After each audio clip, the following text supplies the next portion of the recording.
Hi, everyone. Welcome. We're so glad you're joining us for today's webinar.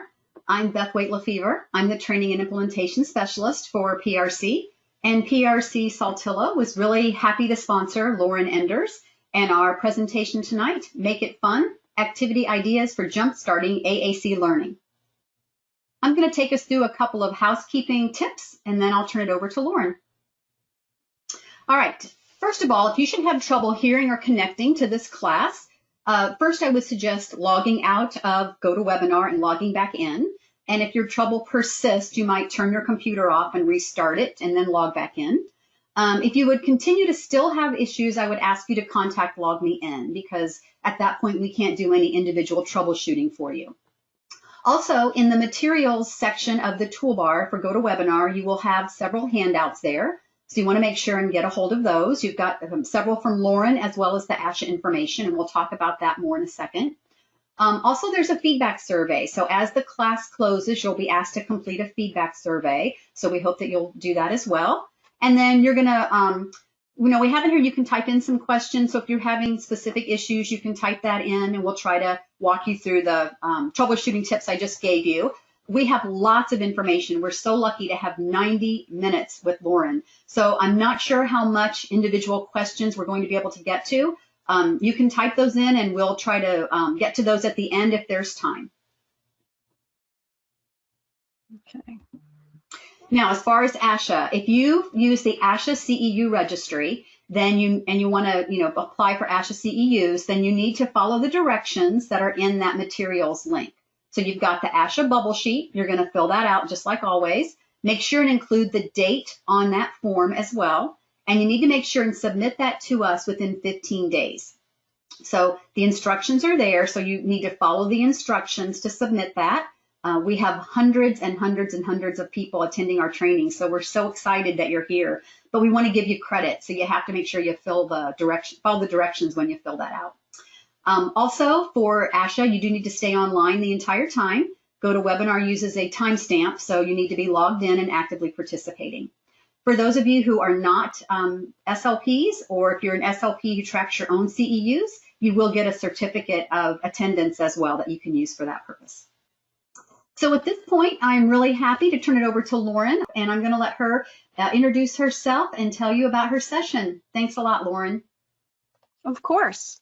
So welcome, everyone. Thank you for taking your evening to spend some time with me and learn about some hopefully fun activities. So I've entitled this Make It Fun, Activity Ideas for Jumpstarting AAC Learning. I do think it's important to mention that AAC learning and AAC therapy or instruction is really just language therapy. So anything that I talk about this evening could certainly be used for teaching language to someone who's not learning AAC. I'm actually going to turn my webcam off so that you can see my full slides throughout the rest of the presentation. All right. Sometimes it doesn't want me to click. There we go. So I am Lauren Enders. I'm a speech language pathologist. I'm a full-time AAC and AT consultant in Bucks County, Pennsylvania. My claim to fame, I think, is that I am quite active on social media in AAC and AT and disability land. I have a professional Facebook site, a Pinterest site. I do a little bit on Twitter, just starting to dabble in Instagram, but I'm kind of behind the 8 ball on that one. I have one Scoop It entry on writing goals and objectives for AAC, and I've done a number of blog posts for Practical AAC. If you need anything from me after the fact, you can reach me at my email, which is lenders@bucksiu.org. So just some disclosures. I am receiving compensation for the presentation of this webinar from PRC Saltillo. I receive a salary for full-time employment by my employer, Bucks County IU. I receive royalties from exceptionaled.com and speechtherapypd.com for some web-based professional development courses. I receive speaking fees and travel reimbursement for some speaking engagements and conference sessions, not all. And I occasionally receive codes for apps or therapy products for the purpose of reviewing products and sharing with others. In terms of non-financial disclosures, I am an ASHA member. I am an ASHA SIG 12 member, which is the Augmentative and Alternative Communication Special Interest Group. and I'm also a member of ISEC and USEC. So we've got kind of a lot to get through in 90 minutes. So 90 minutes may seem like a long time, but I have this jam-packed. So I have a number of learning objectives. The first is that you'll be able to name and describe at least 2 newly learned activities. I hope you can do a lot more than that, that you'd be able to go and use right away with an AAC learner. Second is that you'll be able to describe 2 activity resources that use music to teach core vocab. Third, that you can name at least 3 examples of simple toys that move or can be moved and how they can be used to work on a language skill. Fourth, participants will share how a barrier or box activity can increase the fun quotient of any activity. And fifth, that you'll be able to name an app or an app category shared in this webinar and explain how it can be used to increase engagement by appealing to a student's own interests or client's own interests. Now, you should be able to find all of the handouts in the materials link in the GoToWebinar pane. I also have, for your convenience, a QR code up here. If you want to point your phone or your iPad at that QR code, you should open a folder in my Google Drive that has all the documents as well as a bit.ly link. So feel free to take a picture, use your phone, or just use the GoToWebinar materials pane. So this is a little legend so that you know, on each slide I have tried to put some little icons that let you know whether support that I'm showing or demonstrating is free, whether it's something that will cost you money. And I added something within the last few weeks as our worlds have changed dramatically, as well as the way we deliver services. I really did do a little bit of modification towards the end of this presentation to add some things that work really well in teletherapy, but I also added to this legend so that if one of the activities that I already had in the slideshow does work in teletherapy, I've added this little teletherapy icon. So you will see those icons on most pages that will let you know if it's free, if it's a fee, or if it works in teletherapy. So when you're planning a lesson, I think it's really, really important to ask yourself, would I think this is fun? Because if the answer is no, then I think it's really important to think about how you can teach the same language skill in a way that's fun. Because really, I think all of us know that we learn best and absorb the most when we are engaged, when we are having fun. And I think that maybe we don't always kind of step aside and take a look at some of the activities that we're using and not realizing that maybe they're not as exciting as they could be. But what is important to know is that for something to be exciting, it does not need to be elaborate. It does not need to have exceptional planning time. So what I'm hoping to share with you today is a whole lot of ideas that do not require exceptional amounts of planning time, but that you can grab and add to your lessons with a variety of targets, language targets, and perhaps articulation or any other kinds of targets that you might want to use. So I love this graphic. So this was a quote from Amanda Hartman, who works for AssistiveWare and is an SLP. And my friend Rachel Langley is an AAC specialist, and she's great with graphics. So if you haven't seen some of the graphics that she's made, definitely take a look. I have on my Pinterest board a whole bunch of memes and graphics that she has created, and this is one of my favorites. Unfun should not be done. So remember that language is about connection and not about testing or academics, especially now with our current situation and our teletherapy needs. And, you know, in many cases, what we're being told is we're not providing FAPE, we're not providing free access to public education. What we're doing is kind of we're trying, but we're doing the best we can in the situation. So we're really working hard to keep kids engaged in this new world we're living in, hopefully quite temporarily. But really think about the fact that you are trying to build language, which is a tool for connection. Focus on the interaction, worry less about elaborate activities, and follow the AAC user's interests and their lead. So let's get to it. So on the web, I think most of you know about Practical AAC, created and moderated by Dr. Carol Zangari and the late Dr. Robin Parker. One of the things that's spectacular about it is that it's searchable. So if you needed to look up activity and a particular area, then you can search. There's content posted constantly, daily. There's additional content. There are practical thinking strategies of the month. There's videos of the week, and you can follow them on any number of social media sites. Saltillo's Chat Corner. I think one of the things that has really happened in the last several years as companies like PRC Saltillo, even if you're not using their products, or if you're not using one of their devices or apps, they're really doing a magnificent job of putting out implementation supports for teaching core vocabulary, teaching language to those with complex communication needs who need AAC. So Saltillo, PRC Saltillo is probably at the top of that list, and has been doing so for years. I think it's many of the others are catching up. I'm not saying that because this is hosted by you guys, but Saltillo Chat Corner is one example. So it offers games and simple stories in a toolbox that help you plan implementation. And if you take a look at this example here, they're like full lesson plans that give you the words that you're working on. They give you 1 word, 2 word, 3 word targets. There are smart charts if you're using, if you are using, let's say, Touch Chat. There are smart charts to say the navigational patterns. So definitely take a look at Chat Corner. There are calendars. In the calendars, you can find things like large printable dice that you can put together and roll that have core words on them. There are lesson plans. There are downloadable core boards. So, you know, if let's say that you're working in teletherapy and you're working on an activity, but you wanted to put the core board that matches your student's device along the left-hand side of your screen, you could download one of the core boards from Chat Corner. There's tons of them for Touch Chat. Games with smart charts, and there's lots more. So that's a really great resource. Part of that resource, and also with a separate link, is the Saltillo calendar. Those I know are coveted at conferences like ATIA. We always want to grab, you know, did you get a calendar? Because they're not only are they beautifully done, but they have activities within each month with resources. So really, really helpful in terms of activity ideas. We also can find implementation activities on PRC's website.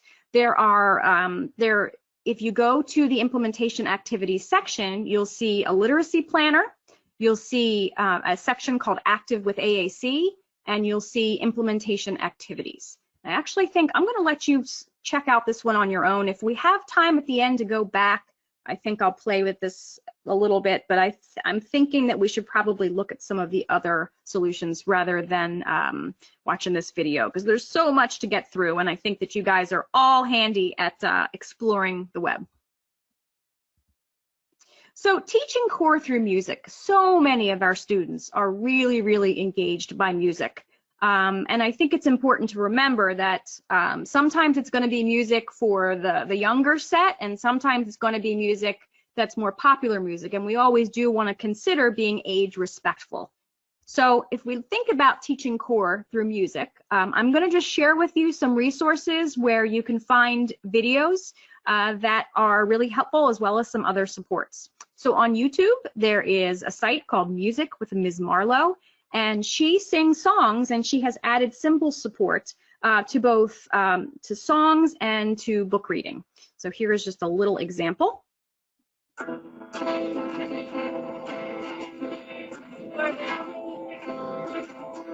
word is more. Write more on your board. More. I want more. I want more. I want more. I want more. Okay, so you get the idea. So it is important to note that in your materials, in your resources, what you have are 4 items. 2 of them, one of them is my slides. Now there are a couple of slides missing because I did do it last night, and I'm always tweaking until the last minute, but just it's almost all there. But there's also something that I name as a resource list. And in that list, it's a grid, and it has every single resource with a description of the resource, an image of the resource, a QR code, and a link. as well as a column that says whether it is something that is free or you have to pay for it. So I'm hoping that is helpful. So all of these slides that I'm showing you are going to be part of that resource list. So you can just go to that at the end, and you probably won't have to go back to my slides unless you want to. So here's another one. This is Miss Molly. Sometimes it's really helpful when you're looking for core word resources to actually look up sight word resources because there's so much overlap. So here is Miss Molly, and she has 71 sight words videos. There are actually other videos on her site as well that you might find helpful. And I actually once took one of these, and when you think about what we saw in the last video was how she put symbols up on the screen. I actually did this with Miss Molly's recordings once. So it can be done. It just takes a really long time. So if you have a lot of time, you can add symbols to these.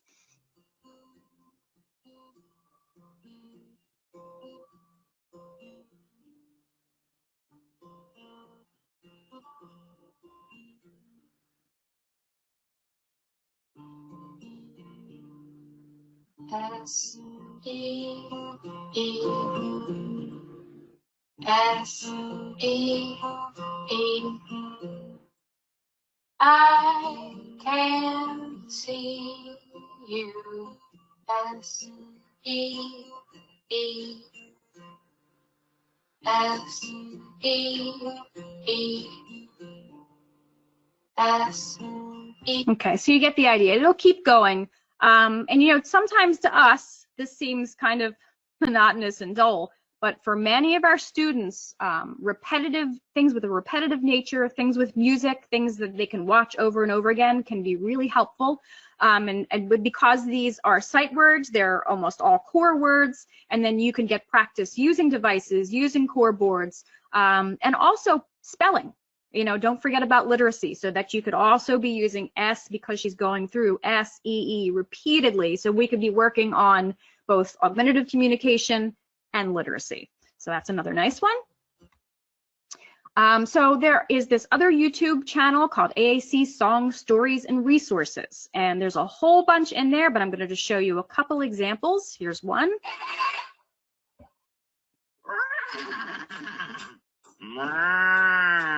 What color do you like?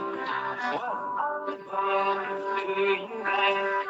What color do you like? What I like rabbit. Whoops.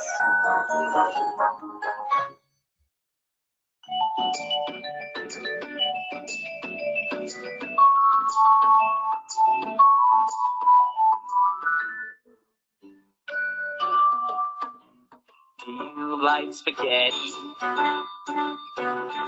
Yes, I do. Yes, I do.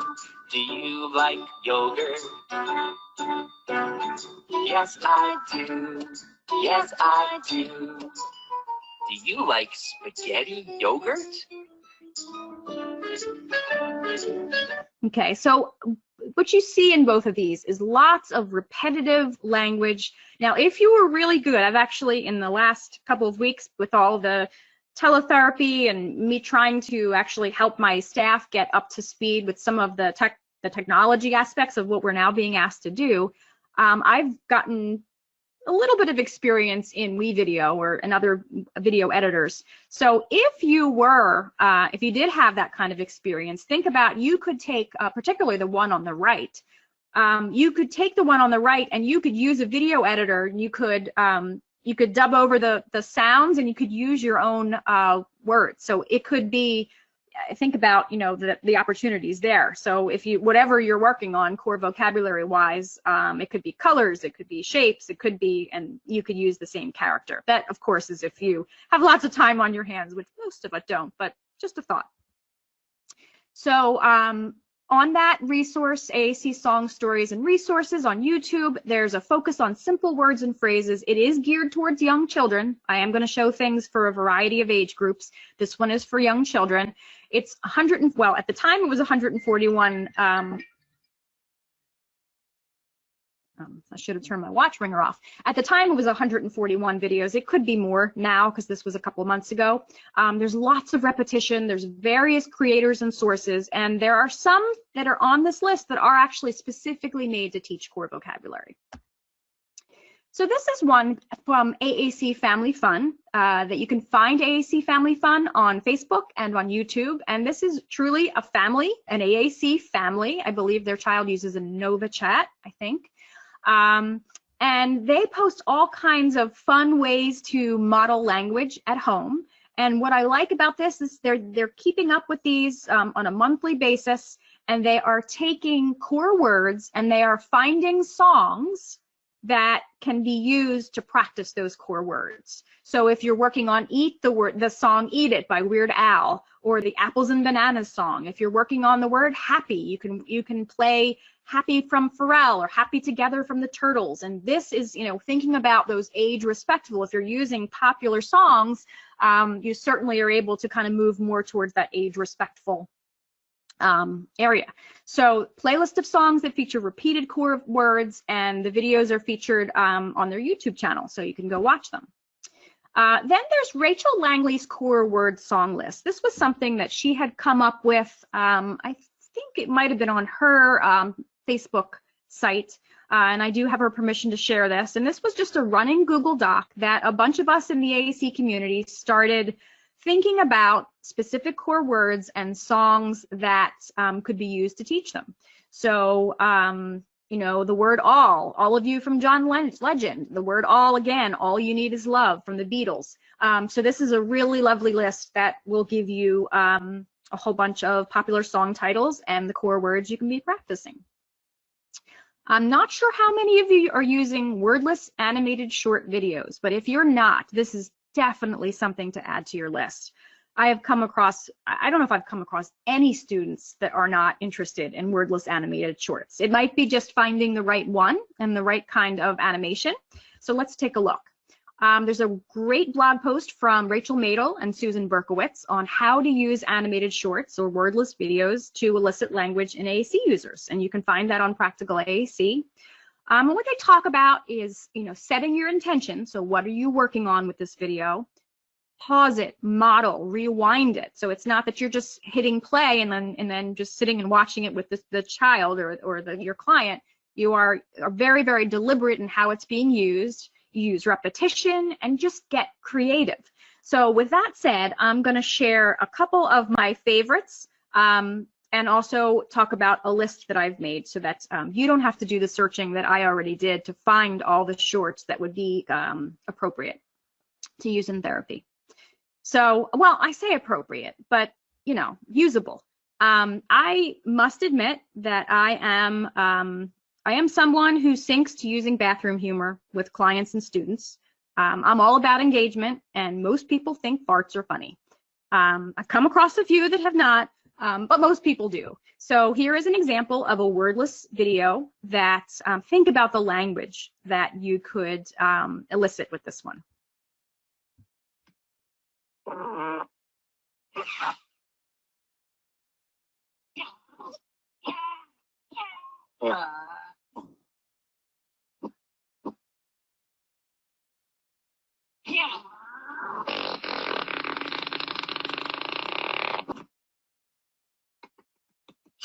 No, good job, good job. My turn.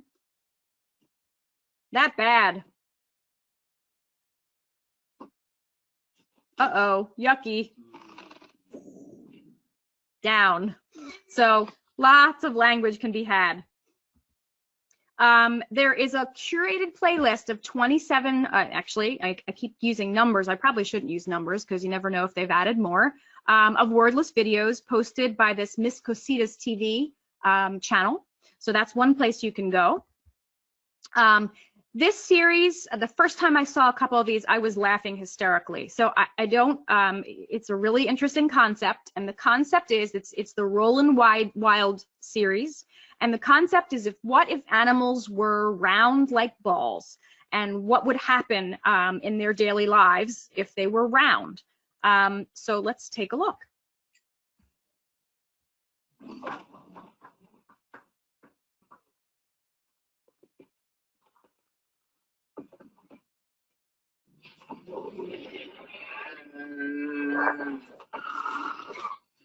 So think of the language you could use. All right, let's see if we have another one.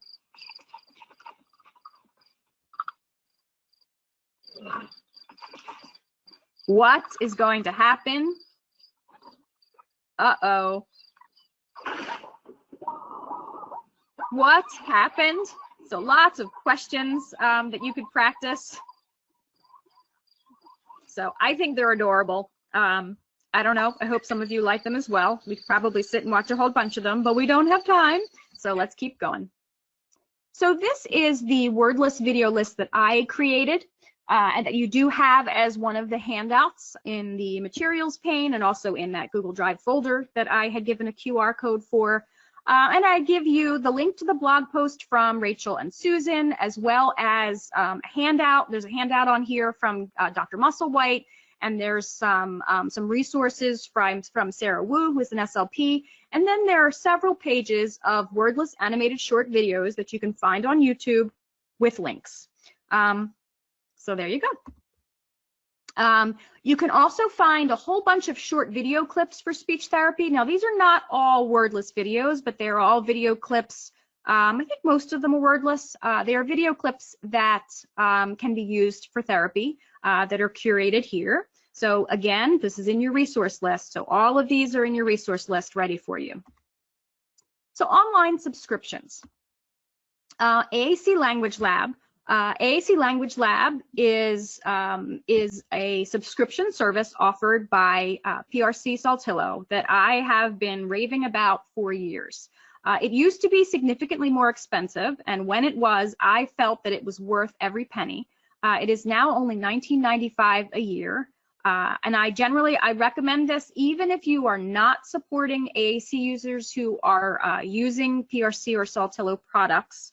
If they are using a robust core-based solution, then I think so many of the supports that are provided for us on the lab are just so helpful. So there's a language screener, there's full lesson plans, there are tons of activities, there's information about the stages of language. It's core word-based. If you do happen to be using a PRC or Saltillo product, there are smart charts. If you're not familiar what a smart chart is pictures of the navigational path. So all the icons that you need to hit to get to a certain word, those are on there as well. There is also a Facebook page for AAC Language Lab where the lab's director, Jane Odom, who's awesome, she posts all kinds of new things that let you know what's happening in the lab and what's been added, and there's stuff added all the time. So it's really wonderful. You can check it out. There is a, I believe for 2 months, you can actually check it out for free through this pandemic period. And then eventually it will be $19.95 a year again. So let's just take a brief look. This is Jane. Welcome to the AAC Language Lab. The homepage has a lot of useful information. You can see free resources, what are smart charts, and how to subscribe. At the bottom of the homepage, you can see the latest update and what is most popular. It's best to begin in the Getting Started section. You'll see information and videos for how to use the lab, the core word starter set, language stages, the new AAC language screener, and how to use the search engines. Lesson plans can be used with any AAC system. All are based on common core vocabulary and aligned to the language stages. Feel free to do all the activities. Whoops.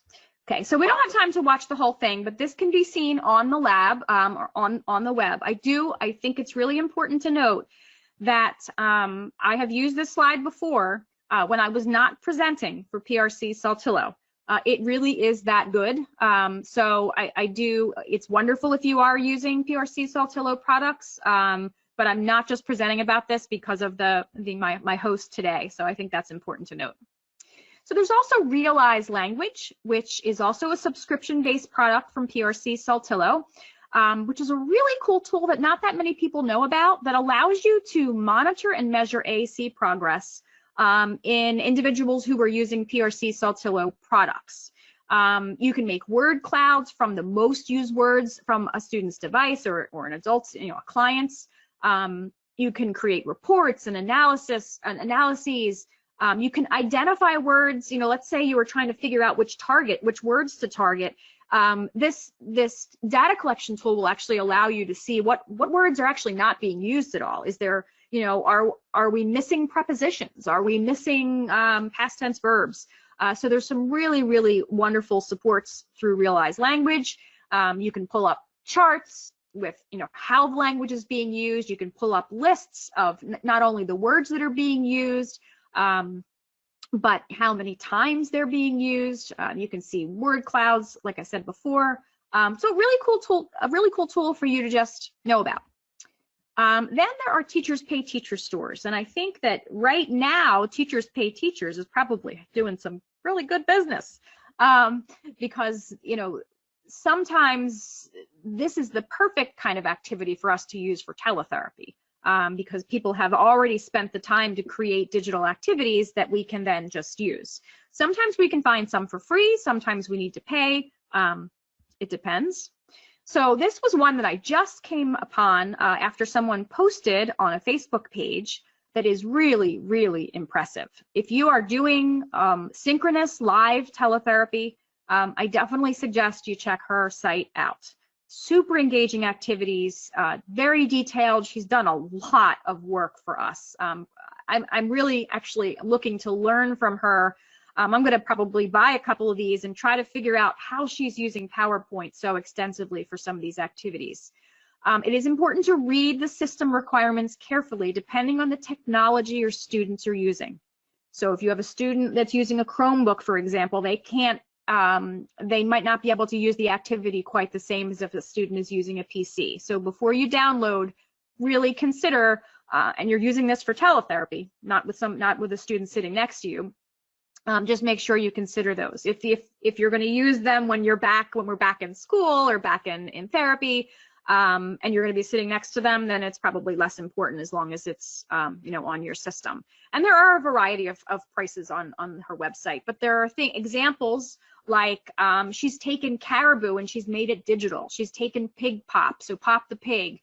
She's got some barrier games. She's got spinner games. And this one, again, you can see my fascination with body humor. But again, it's really because kids think it's funny, and maybe I think it's funny too. But here is her description. Hi, I am Brooke from Simply Speaking SLT. I'm so excited to show you this game, Gassy Gary. This is a PowerPoint game based on the premise that this guy here, Gary, eats a lot of junk food, and when he eats a lot of junk food, he gets gassy. So what we do is we can choose to feed him something. I'm going to feed him these tacos. And as you can see, I put my S initial words under here. So this game you can add your own targets to, or you can play open-ended with no food underneath, no targets underneath the food. But my targets are S initial, so I've got syrup under here. And I'm going to say syrup 10 times and then feed him the tacos. Okay, and then I need to spin the spinner. Oh, I got a gut buster. That means I need to spin again and add 2 to whatever number I get. Oh, 4. So I've got to do 6 all up. 6 is how many times I need to hit the fart button. If he farts while I'm on my turn, I lose a point. 1, 2, 3, 4, 5, 6. Whew. Okay, so you get the idea. Really, really pretty impressive. And what I really like about this is you could probably use this with any target. You can stick your core word targets, you can stick your icons behind these foods. You can customize it however you like, or just use it open-ended like she said. So now that one, I think Gassy Gary might have been like $15, but if it's something that you can use over and over again in therapy, and you do have it in your budget to maybe buy a couple of things, I just felt that I would mention it. I have no connection with any of these products. It's just things that I've found that I think are pretty super cool. Susan Berkowitz, she was the one that did the wordless video post with Rachel Madel. She's got a very large TPT store with a lot of therapy materials that are core focused, games, interactive whiteboard activities, and core boards. There's Jenna Rayburn-Kirk, who just had a baby. She's got AAC core adapted books and cooking with core lessons. Now, I don't think we're going to be able to doing as much cooking while doing teletherapy, but we're going to be back in the classroom at some point. AAC core word of the week packets. And then there's speechy musings. So SLP Shannon, Werbeckies, I'm not exactly sure. Sorry, Shannon. Some excellent time-saving AAC supports, activities, fun stuff, handouts, PowerPoints, principles. There's a whole bunch of stuff, and she does a beautiful job.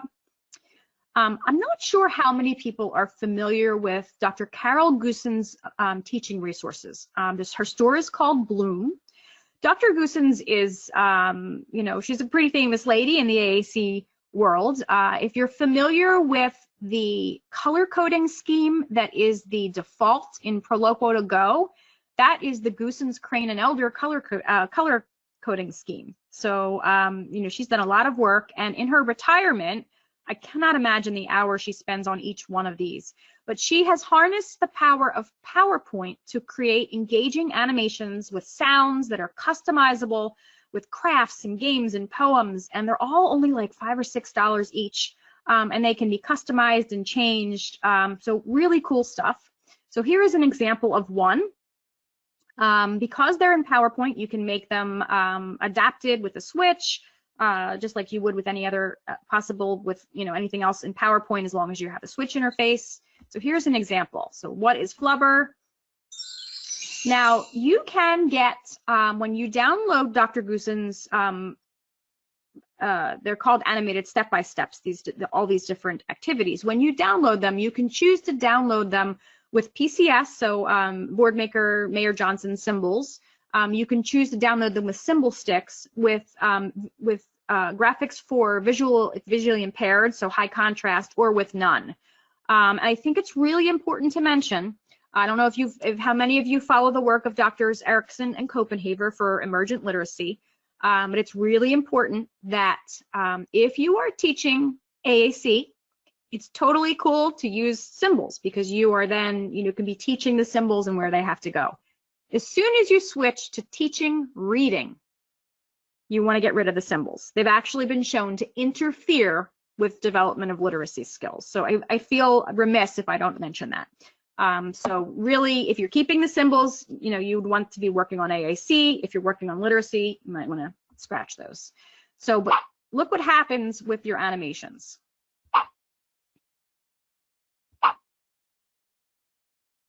She does all of these with just PowerPoint animations. So I'm going to just go through this quickly, what you need to do. She also has a blog where she talks about these supports and how they can be used, as well as some technology related to it.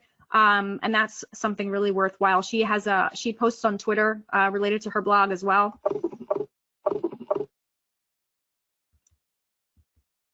Okay, so you get the point. So really, really cool. There's also some really wonderful mini books from Dr. Caroline Musselwhite. Now, Dr. Musselwhite, I think that most of you who are supporting those with complex communication needs, who are using AAC, should know her name. She is just everywhere in AAC land, and just one of the most energetic, spectacular presenters, and really is one of these folks that when she shares activities, they are doable activities. They are kind of ready to go, they're engaging, they don't take a whole lot of time, and she's super into things being engaging, and she's super into also emergent literacy, as I was just mentioning, Drs. Copenhaver and Erickson. So right now she's got some mini books in her store, in Teachers Pay Teachers. I think they're only like $2.99, at least some of them. She's added science experiments in AAC, social scripts and literacy, social scripts and pranks. How many of you have kids that would really love pranks? And think about pranks with your older students. They're great for secondary students and for adult clients with working with pranks. And I know that she is working on a Poetry Power mini book as well. So these are wonderful to have in your, therapeutic toolbox, let's say. Here's an example of what you might get when you download one of these mini books. So social scripts and pranks. Here's an example on the left, the bug in the ice cube. here's the vocabulary you would need, here's the script, here's the, here's your attention getter. I hot, one drink, here's your starter, I get, here's your maintainer. So it's all there, and then you can kind of just run with it. On the right, you see the fake vomit, core language. Hey, come here, I feel sick, my stomach hurts, oh no. And then you can have your magic trick fake barf. So lots of really great, silly, some gross, but wonderful ideas from Dr. Musselwhite. So I think many of us have worked with teaching language with books, but we might be able to dig a little deeper with some of these. So let's take a look. So why would we use children's books to teach core words? Well, it supports literacy development while working on core vocabulary. Repeated reading supports learning and vocabulary development. It supports adult-child bonding through reading and shared reading. But what I really want to share with you is not the idea that you should use books, because I think you know that, but that there are a lot of lists that are out there that can help you with your planning time. So books for teaching core vocabulary. Here is one list from the Language Ladies that is free on Teachers Pay Teachers, where she gives you a list of however many core words: finished, hi, bathroom, no, yes, yes, no, thank you. And then she shares some children's books that can be used to work on those targets. There's also a list of children's books for targeting 9 core words from Gemma Holleran, who's an SLP. So she's got in, on, up, more, want, go, not, no, see, and where, and she gives a number of options there. And then there's the list from Amazing Kids. This is Angela Morad, who is now a retired SLP. That she's done a lot on social media with posts. These are children's books that can target core, and she's got a whole bunch of them. And the way that she does it is she just lists a book, and then after the name of the book, she talks about all the core words in that book that you could work on. So it's structured a little bit differently. But she gives a list of 70 picture books, and then the words that each of those books could be used to work on. Whoops, I went the wrong way. So then there's, or did I? No, I didn't. So books with repeated and predictable text. Again, I think that this is probably not a news flash for all of you, for most of you, that repeated and predictable text is a good thing when working with our students. Repetition is great for learning. Predictable is also great for learning and participation. So they include text that repeats throughout the story. It provides repeated opportunities for using target words, especially when the repeated target is the repeated line. It allows children to participate in literacy activities before they learn to read.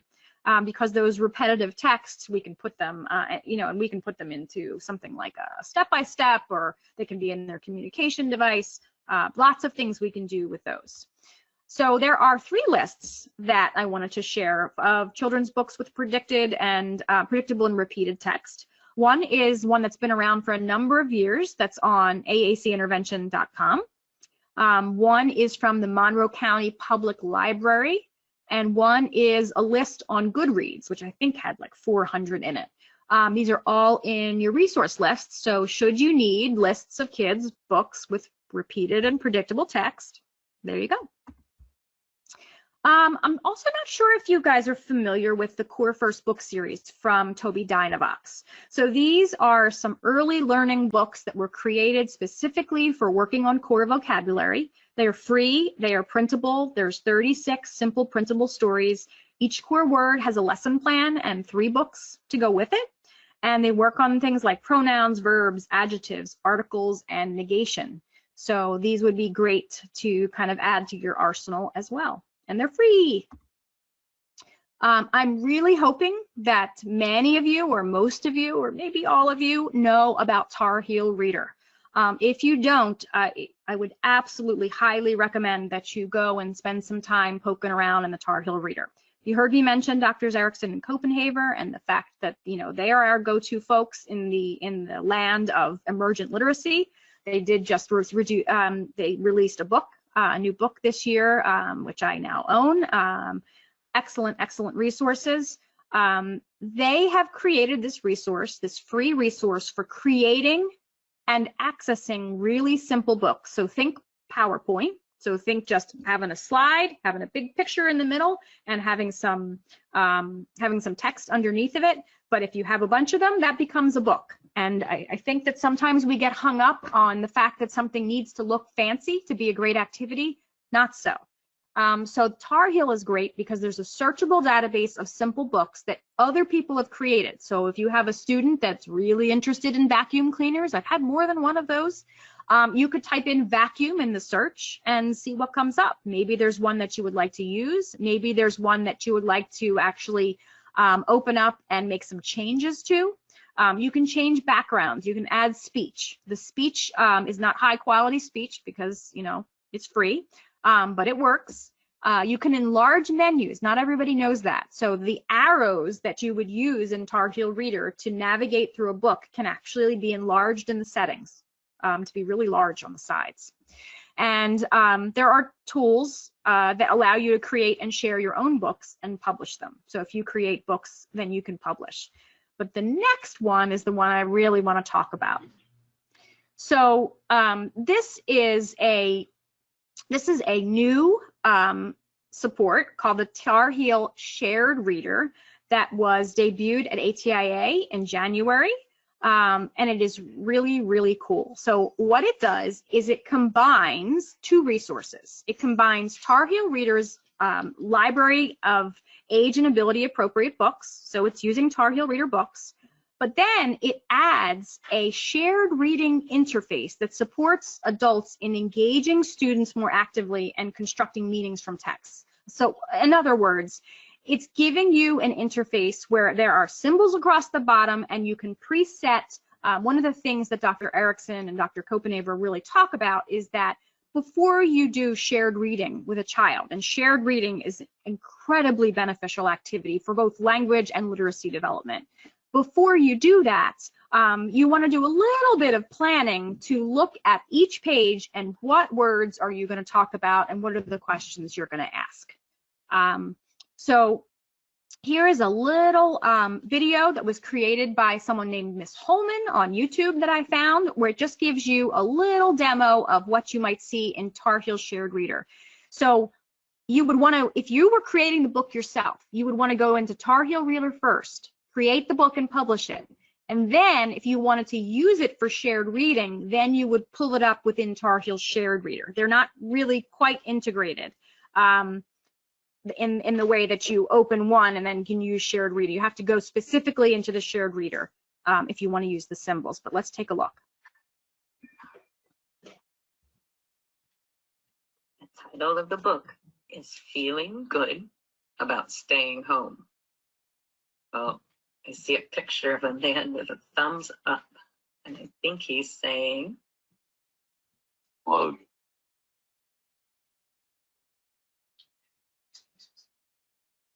Okay. Good. yes, it is good to stay home right now.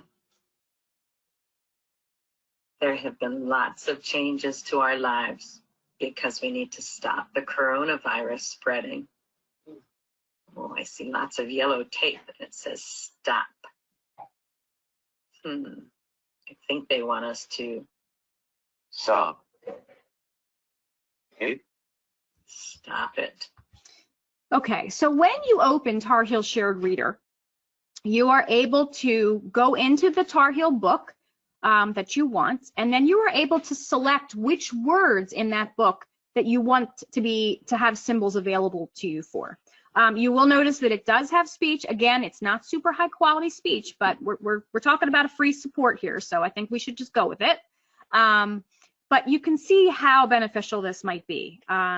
Really, really cool, and because you can create your own stories and then have access to those symbols. So here we have a tool that has free access to Boardmaker, PCS symbols within a custom book.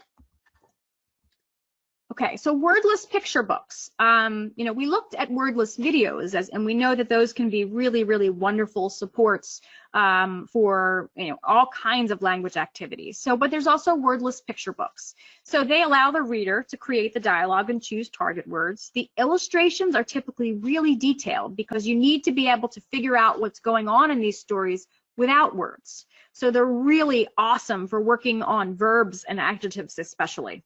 And they're also helpful for working on inferencing, for figuring out what might be happening in these stories. So wordless picture books, there was a blog post from the Children's Library lady, 7 reasons why wordless books are so powerful, and it gives them examples of some wordless books that you might use. So some more activities. Here are some creative ideas. Science experiments, as we move right along. So here is a site, this is Red Tricycle, that gives you classic experiments.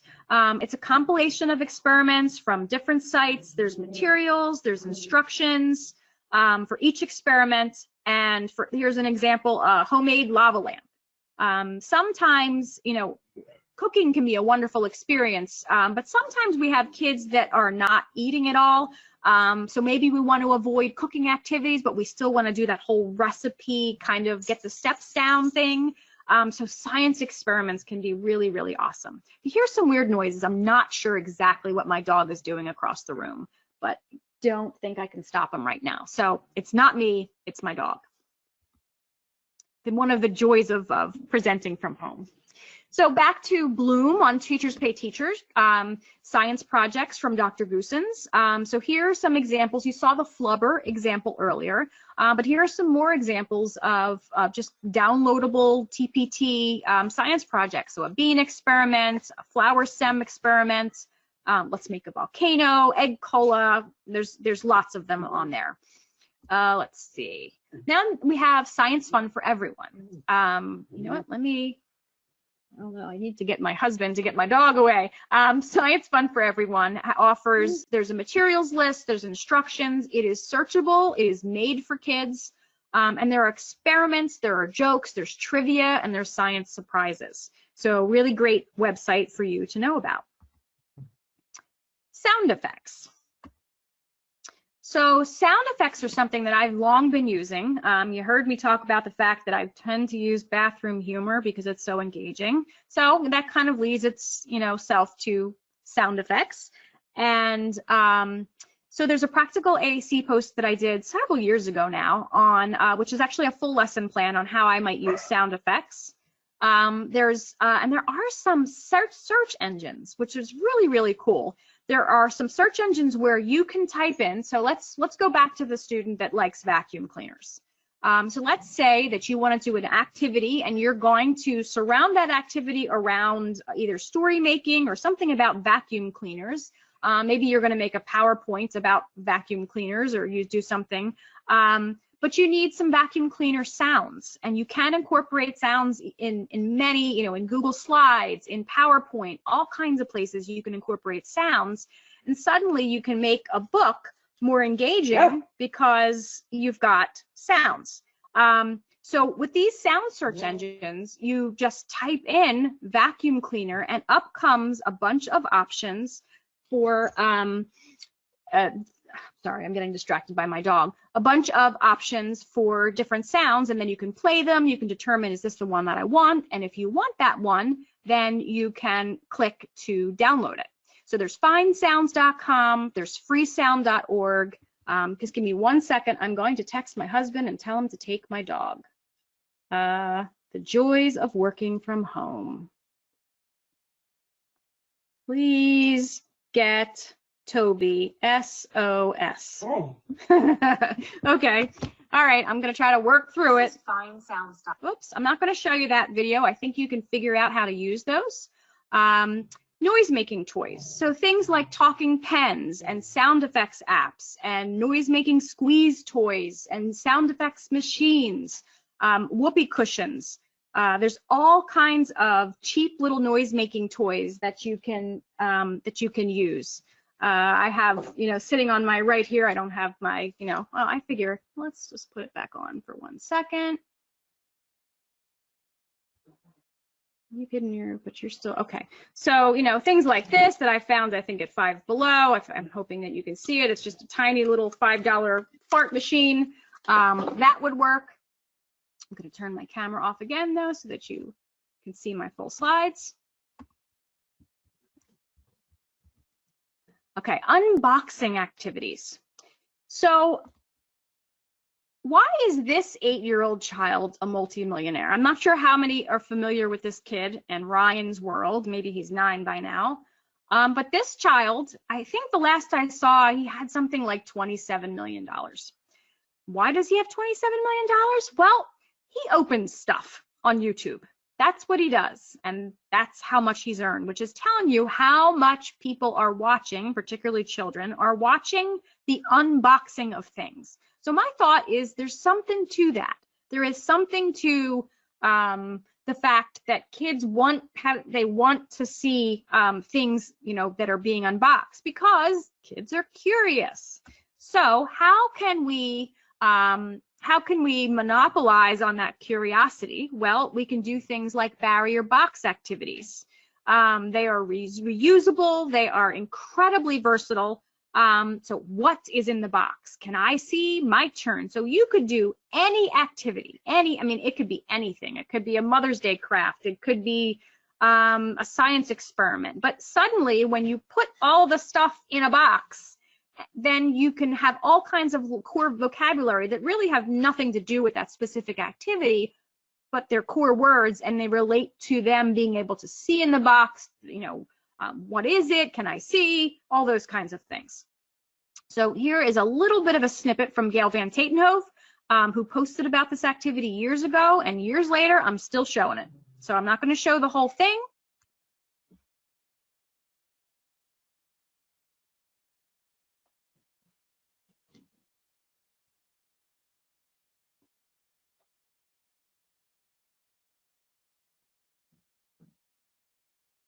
Daddy, we're going to come home. No. What are you going to do? What? What do we do? Yeah, what do you do? Oh, that's talking with your boys. Yeah, boys know what we're going to do. Oh, good to see your hand. What we're going to do. You want to know what are we going to do? Let's take a look. Who wants to be the person? Who wants to look? You did. Who? Whoever wants to look needs to raise their hand. You want to look. Who? What's the word look? Who wants to look? The eye. You want to look. You want to look.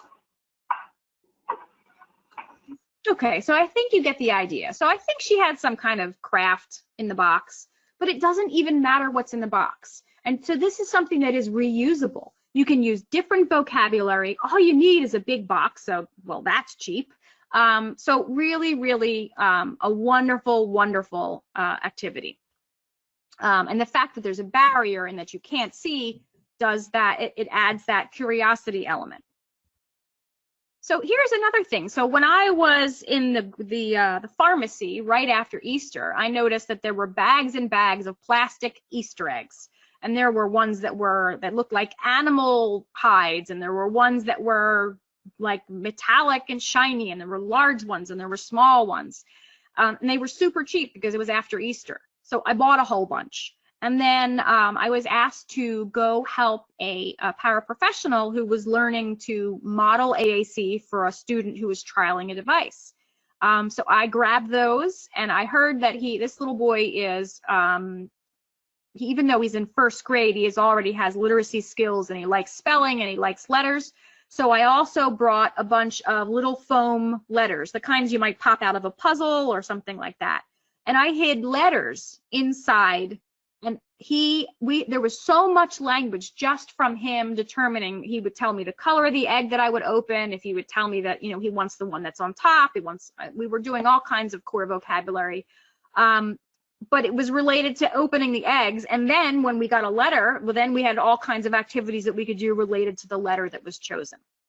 So important with any activity where you're using something that you can manipulate, whether it's an app or a movable toy or something, typically you want to have the students or clients directing you to open them, directing you to manage them with their language, because as soon as they're in your child or client's hands, you may lose them and the language potential of that activity. If they're really, really bent on being able to touch it, you may be able to strike a deal where they control it with their language for the bulk of the session, and they get 2 minutes at the end when the timer goes off to be able to play with them, to play with it actually themselves. Cooking activities. So I'm not sure how many of you are familiar with Accessible Chef by Anna Moyer, but it is cool. It's a very simple idea. They are visual recipes. It includes a custom recipe creator. There are other resources like a tutorial or an article and videos. And basically it is a site that was created for individuals with disabilities and intellectual disabilities to be able to visually see the parts of a recipe. So let's take a little brief look. What we're going to look at now is Accessible Chef, which is a free online site that provides recipes in a very visual format for those with disabilities. You can search. I'm going to look for a breakfast. And let's see what I really want to make. How about a breakfast wrap? You can click to select, and then what I have are just some very simple visual supports, ingredients and steps, a shopping list, everything all written out. So very, very nice. You can print them out. There's one other cool feature that I wanted to show you called the Recipe Creator. And it's exactly what it sounds like it is. It allows you to use their template, but then put in your own graphics and text. So pretty simple, pretty cool. Thought you guys would like it. All right, so that is the Accessible Chef. So then we have Toys That Move, and I'm going to try to go through this section pretty quickly because in our current situation, we're probably not using these that much. We're doing a lot of teletherapy, a lot of distance therapy, so it's a little harder to use these kinds of toys, but we will be back to normal someday. So I figure I'll just kind of quickly go through them. I know, I had to have fun with that. So wind-up toys and eye poppers, they are fun for all ages. If you have wind-up toys, make it a race, be creative. Imagine the words you can work on when you have 2 or more going at the same time. Go, stop, more, turn, faster, slower, win, silly. There's all kinds of language that you can use. And I have found that from preschoolers up through, elderly folks, most people seem to like these wind-up silly toys like wind-ups and pullback racers and eye poppers. And so there's also mouth openers, ball poppers, finger flingers, these sticky ones like the chicken one on the left. I've actually seen flingable. I might have owned flingable poop at one time, but I did not bring it to work. So I thought about it, but I didn't. So the ball poppers can be really popular. They make a great sound and lots of language surrounding those. It uses the element of surprise, like when's it going to happen? It incorporates some fine motor activities into your language. And you can just wonder, what do you think these little creatures are saying? Pullback racer, pullback toys, fast, fast, fast, get moving, pulling back, pushing forward, pushing buttons, make it go. And there are some weird ones like a pullback racing rat, or so sometimes you can find some really interesting ones. And remember, I said in the beginning, really try to kind of feed into the interests of the individuals you're working with. So if you have one that likes animals, maybe try to find some animal racers, or if you have them that like vehicles, then those should be easy to find. You can see me having some fun with animations. So this is something that I used to do a lot years ago, and I kind of want to bring it back. You can still find these toys. So I'm not sure if you guys know, but if you have a student or a client that is using a dedicated device that has the ability to learn IR or infrared commands. So for example, the Tobii I series, the accent, you know, there's a Forbes device. There's a bunch of dedicated devices that do have the ability to learn infrared controls. And the reason that they have that ability is built in is so that a user can also, let's say, change the TV channel. Oh my gosh, the dog's back. So they can change the TV channel and you know, have much more independence. So there are a number of IR toys that are on the market, and I have to be very careful that you look for a toy that actually says infrared, because if it says remote control or IR, sometimes you actually look more carefully and it's not an IR toy. It says gigahertz. Excuse me 1 second. I think he has to go out. So it says gigahertz, which means it's actually radio frequency. And radio frequency will not work with this feature. So it has to be infrared. But there are infrared remote toys that, you know, walk and burp and do all kinds of things. And you can program those commands into a button on those devices. So here is an example of a toy that I happened to notice. I think I saw it in like my Facebook feed. And it was a wall climbing toy. They seemed like they were on my feed a lot, like Christmas time last year. And they show it as this wall climbing car. And I happened to notice that it said infrared. Not all of them say infrared, but this one did. So I thought, well, it's only 20 bucks, you know, I shouldn't buy it, but I did. It turns out when you turn the car on, it makes this fan sound, and it's basically a little vacuum cleaner, and that's how it sticks to the wall, but it's infrared controlled. So the first thing I did was I brought it with me to ATIA, and I went to the first booth that I could find, and they tried it out for me. So take a look. This was Forbes AAC that tried this out for me with their dedicated system.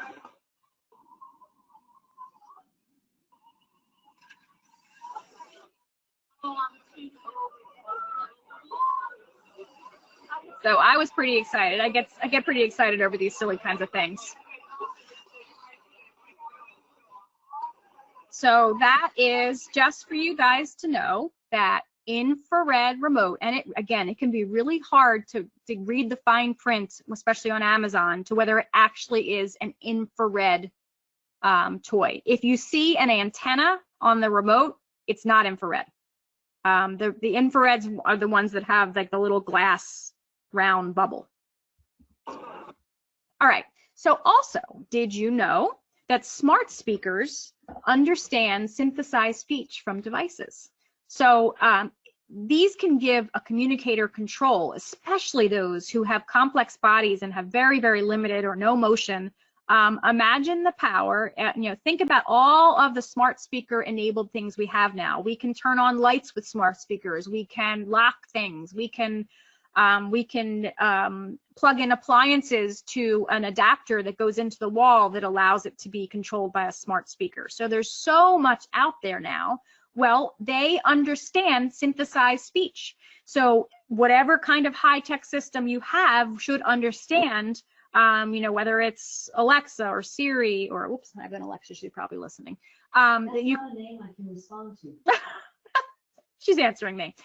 So you can turn music on and off. You can do things like flip a coin or tell a joke. You know, Alexa, you can actually, you can tell Alexa to fart. Of course, now she's not listening because I told her to fart. But those kinds of things can be really empowering and really exciting for kids. And you don't actually need to have a smart speaker because the apps on your phone will work as well. So just a thing to be aware of that in schools, there may be specific privacy concerns about smart speakers. So you may want to just be cautious about that. You know, I think some schools, or probably most schools, don't really want a smart speaker in there because they're listening. But really cool activity. Fun with jokes. I mentioned earlier about Dr. Caroline Musselwhite's Social Scripts and Pranks book, which is relatively new. They're super easy to find jokes online. They're great for social communication. They're super popular. I have, sometimes it's much better to actually either find a book or find a kid's site because jokes can be inappropriate. But speaking of that, you might want them if you were working, let's say, with an adult client, but you're looking for something engaging, and maybe the inappropriate ones would be perfect. So really, you know, for each situation, you have specific needs that you can tailor your therapy. Fun with photos. How many kids or adults, I mean, most people find taking photos, using filters, manipulating photos fun. Think about how popular the filters on Snapchat are. So you can use things like photo props, like you see on the far right there, where it's literally like those photo booth props. You can find those at party stores. Those can be fun. Live filter apps like you know, MRR, and MSQRD, and there's a whole bunch of those. There are other apps that incorporate photos, like iPad apps, iPhone apps, like Toka Hair Salon Me. There are things like Jib Jab and Elf Yourself that you can use. Zoomy, there's tons of those. Here's an example. Hey, we're in video mode. Look at me, I'm inside the crane. This one's a lot of fun. This is YouCam Fun. So that particular app was YouCam Fun, which I believe is on both iOS and Android. A lot of them are on iOS and Android. I have, when you look at the symbols down the bottom, there's free and paid. You really have to be careful with these now. The way of the world is moving from one-time pay apps to subscriptions, because companies are just not making enough money to stay solvent. So they're needing to have subscriptions, which is fine, but you don't want to subscribe unknowingly. So be very careful with all of these photo apps, because a lot of them are going to subscription. So you may need to kind of X out and say, no, I don't want to subscribe. And you may still be able to use some of the features, just not all of the filters. So I do have a list called Fun with Photos app list, and that is one of your handouts. So these are all different apps that you can have fun with photos, whether they be filters or you can see on the bottom left, Epic Photo Stickers Toon Blitz. That actually you put like little cartoon character body parts and things on, you know, eyes and animal ears. There's some digital storytelling, there's Animoji, there's all kinds of things that are in that list for you to peruse at your leisure. So some more activities that might be great for telepractice and remote instruction. A new support that was released by PRC Saltillo is called Teletips, and it gives you a lot of great stuff in there. You can contact a consultant. There are resources for tele-evaluation and re-evaluations. There are informational bits about teletherapy and trials, and there's also educational supports. So that's something that's new and out there for you to use for free. I'm not sure how many of you know that you can mirror your iPad. Thinking about this whole teletherapy thing, many of us are now using our computers as our primary therapy tool through distance. But we have all these iPad apps that are sitting. So you can mirror your iPad to your computer screen. If you have a Mac, that's easy. You just use AirPlay. It's built in. If you have a PC and you want to mirror your iPad, you can use either Lonely Screen, which is works with a free demo, and it continues to work with a free demo. You get a pop-up, but you can close it. And Reflector 3, which is a little bit more polished. It looks more like a full iPad on your screen, but it stops working after a free 1 week trial. So you definitely need to pay for that one if you want to continue using it. And what this would allow you to do is show an iPad app and have the child control it with their language, because even if you give the student remote control of your computer, if you're on a platform that allows that, even if you do that, they will not be able to control your iPad, even if they're seeing it on your screen. Okay, so they can see and hear what's happening, but they can't control it. So perfect opportunity to have them control it with their language. So Pic Collage, which I think is such an underutilized app. What I've seen is some incredible uses by Dr. Caroline Musselwhite, by Kate Ahern. You can use it actually live during online sessions. Many times in the past, I saw it where it was being used. So let's say you had a predictable chart writing activity with a group of kids, and that's what it looks like Kate's example is here. Maybe they did some predictable chart writing, or they did each student provided an answer, and then she collected all their answers, and she found a background, which I'm sure they were involved in finding, and then she put the text in, and she put some pictures in. So it's a great way to document a great session and be able to share that and send it home, or email it or print it or whatever you're going to do.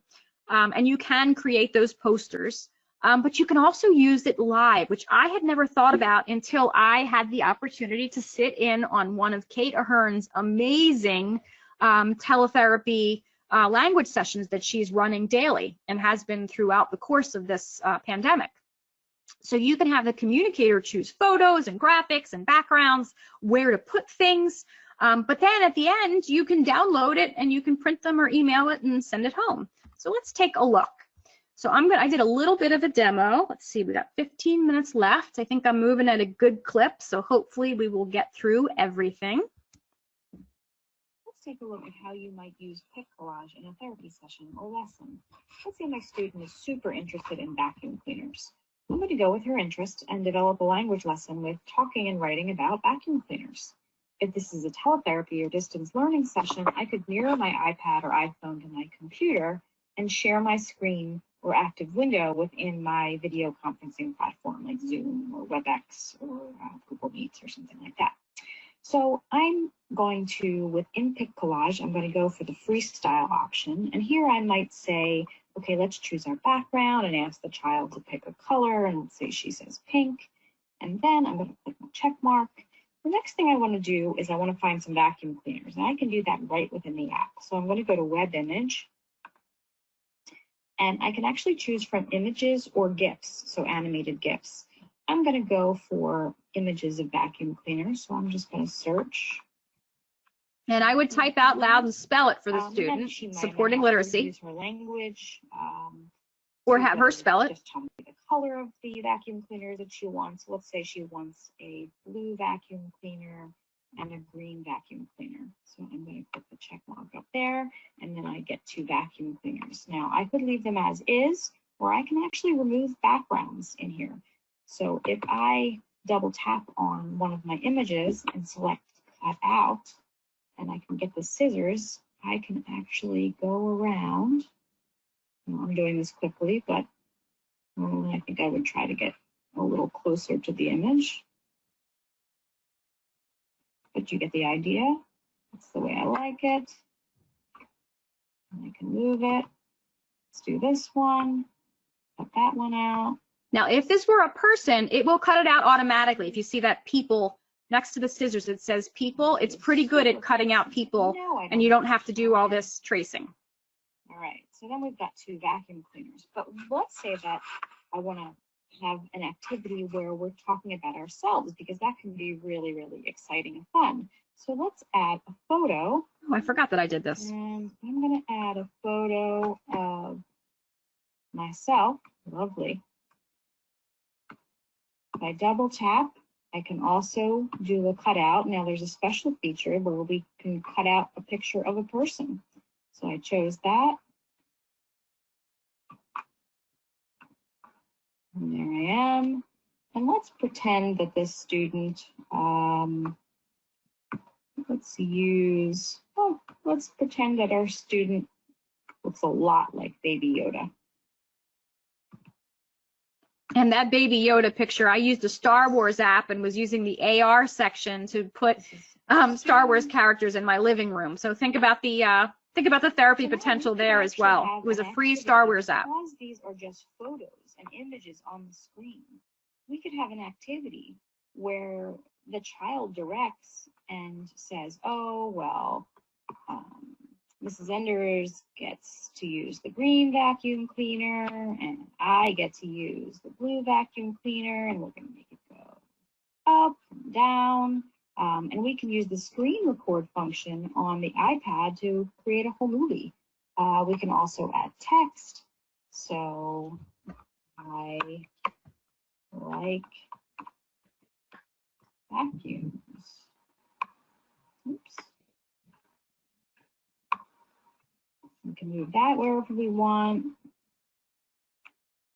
So you get the idea, but there's quite a bit more you can do. But in the short time we have, I feel like that gives you a little bit of an idea. So isn't that cool? So I you know, when I saw Kate using it in that way, I thought, gosh, that's so smart. So, and what I mentioned was the fact that you can also use the built-in. I'm hoping you guys know that with your iPad that you can screen record anything, so you can record all that movement. You can go in, you can turn your screen recording and your microphone on, and then just play with the app with your students, your clients. And then at the end, then you would stop it, and then you have a movie of you moving all those things around, and that can be shared or, you know, put into a book or, you know, put into a PowerPoint. You know, there's so many ideas. Sometimes I think my head's going to explode, but so one of the other things I was thinking is, you know, with all this teletherapy, sometimes we might want to search online for images with our students. So then I went looking for something that would be a safe way to do that, because I think all of us have gotten some interesting results when we've typed things into a search engine that we weren't really trying to get. So this is called Kiddle, and it's a kid-safe search engine that's powered by Google. So it's a visual search engine, but you don't get some of the scary stuff that you might get in your typical Google image search. So good to know about. So this was something that came about because I had an SLPA that said, ugh, I'm using, I think she was using PowerPoint or Google Slides. She was using a Lesson Picks activity in PowerPoint, Lesson Picks downloaded in PowerPoint. If you're using Lesson Picks, there's an awesome new feature where you can download it as a PowerPoint with movable tokens. So look for that online, look for their tutorial for that, either in PowerPoint or Google Slides. They give information on both. But so this SLPA contacted me and said, the only way I can use Dice is that I can find an app for Dice, but then I have to have it in a separate window. So I went searching. And what I found was this free extension that works within your Chrome browser. So for example, if you're using Google Slides as your activity, you can add this Chrome extension called Really Good Dice. And I'm going to play this that I just did with Chris Bouguet the other day. Click it, and I'm going to demonstrate this in a second. And that when I click it, it sounds like rolling dice. So I'm going to turn that up to 100%. And then I have the option, so this is a limited extension. I also have the option of anywhere from 1 to 12 dice to be thrown. So I'm going to choose 2, and I'm going to save the settings. So then I'm going to go to, let's see. All right, let me go forward Google a little Slides, bit till I find an activity. Thing on the screen. So I'm in a Google Slides presentation. If I click, if I say, okay, it's time to, it's time to roll. If I click on that little die in my, and that's because I installed the extension. That's it. I love the sound it makes. So that's Chris. That's my friend Chris Bouguet, who's an awesome presenter. If you ever get to see him, they're gone. So I click somewhere in the background, they go away, and then. So isn't that cool? So those of you who have been struggling with Dice, there you go. Now it only obviously is going to work if your activity is within Google Chrome, within the browser. But it is really cool. Let's see if I can get. This is Snap Camera. So, talking about things being engaging with photos, if you are using Zoom, you can automatically change the filters with your webcam. But if you were using some of the other virtual, video conferencing software options like WebEx, WebEx Teams has some options, WebEx Meetings does not. So if you wanted to add some funky camera functionality to your webcam, you can actually download this app called Snap Camera, which allows you to use filters with your webcam on your PC or your Mac.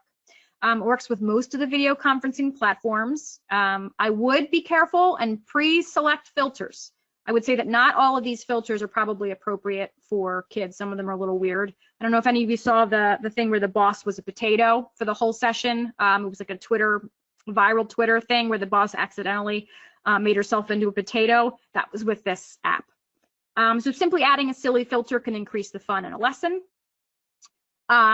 Did you know that in PowerPoint or Google Slides that if you add images onto your screen, but you don't put it into slideshow or presenter mode, then you can continue to move the images around. So for example, a game board, and you can put pieces. If you have a video conferencing platform and the device the student is using and your platform make it compatible with remote access, you can get your students to move the objects on your screen. But if you don't, if they have Office 365 or Google Slides and you share it, if you also have Office 365 or Google Slides and you share it as one of those files, then you can actually both be working in the document together and they would be able to move pieces. So that's another, that's kind of a thing in and of itself, but there's lots of stuff on YouTube, especially now with our teletherapy mode. So tips and tricks, why didn't I think of that? We got 5 minutes left. Let me see what I can blow through here. So puppets for modeling. I love this idea. This is Kate Ahern. Look what she did. She stuck a finger in a puppet.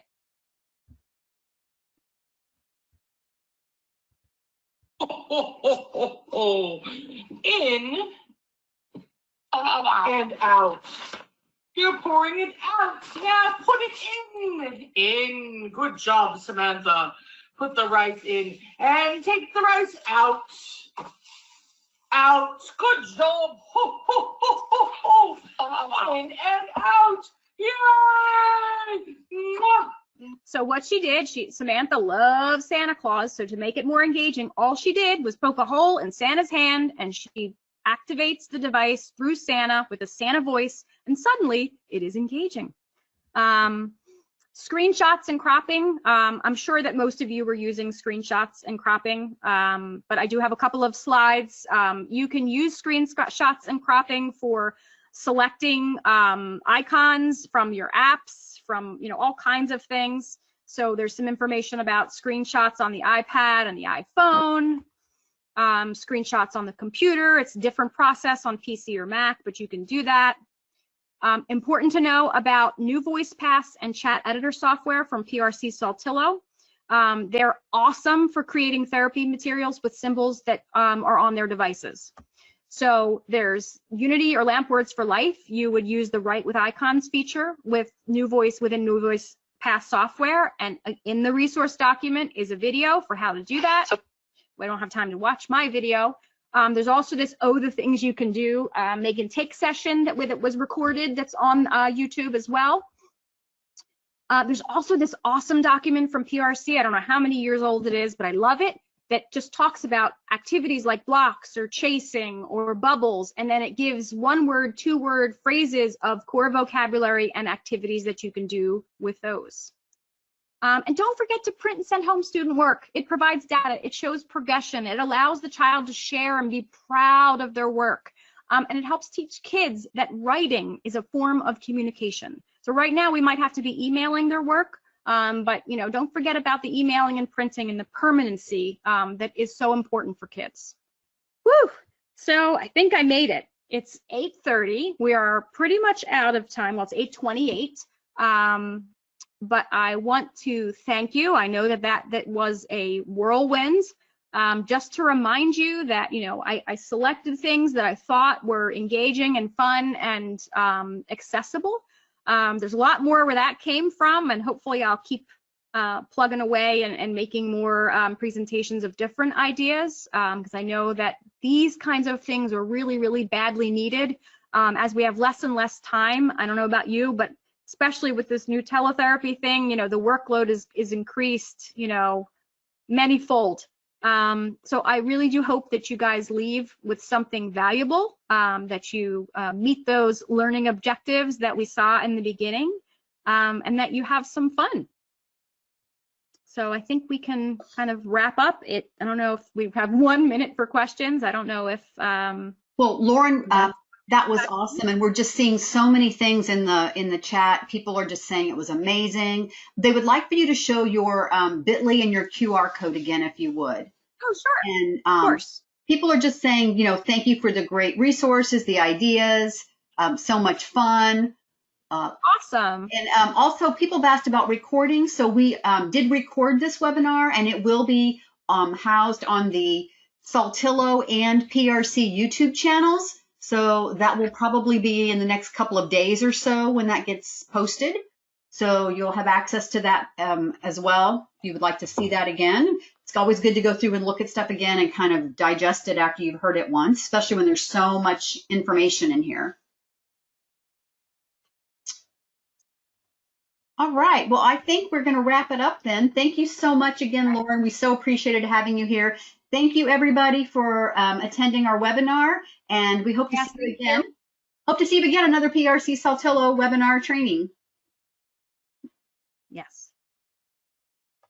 All right, thank you, everyone.